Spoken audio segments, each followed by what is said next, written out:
దేవుని ప్రేమకు పరాకాష్ట ఓ శిలువ. శిలువ క్రైస్తవ విశ్వాసంలో కేవలం బాధ, రక్తం, శిక్షకు సూచిక కాదు. అది దేవుని ప్రేమకు పరాకాష్ట. యేసుక్రీస్తు శిలువపై మరణించడం ద్వారా దేవుడు తన ప్రేమను కేవలం మాటలతో కాదు, కార్యంతో చూపించాడు. 1. ప్రేమ మాట కాదు, త్యాగం. యోహాను సువార్త 3:16. దేవుడు లోకమును అంతగా ప్రేమించెను గనుక తన ఏకైక కుమారుని ఇచ్చెను.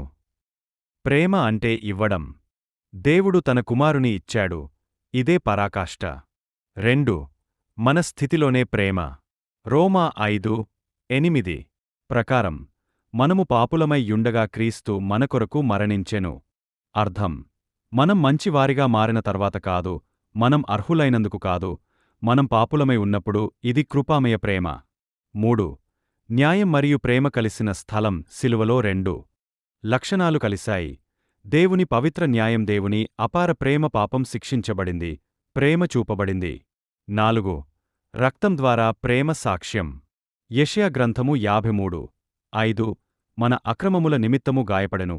శిలువలో ప్రేమ భావోద్వేగం కాదు, అది రక్తంతో ముద్రించబడిన వాగ్దానం. 5. శాశ్వత ప్రేమ.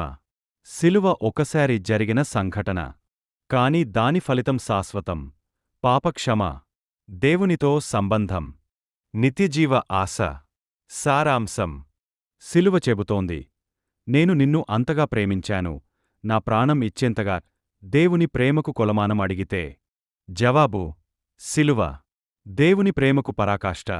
శిలువ క్రైస్తవ విశ్వాసంలో శిలువ అనేది శిక్షా చిహ్నం మాత్రమే కాదు, అది దేవుని ప్రేమ యొక్క శిఖరం.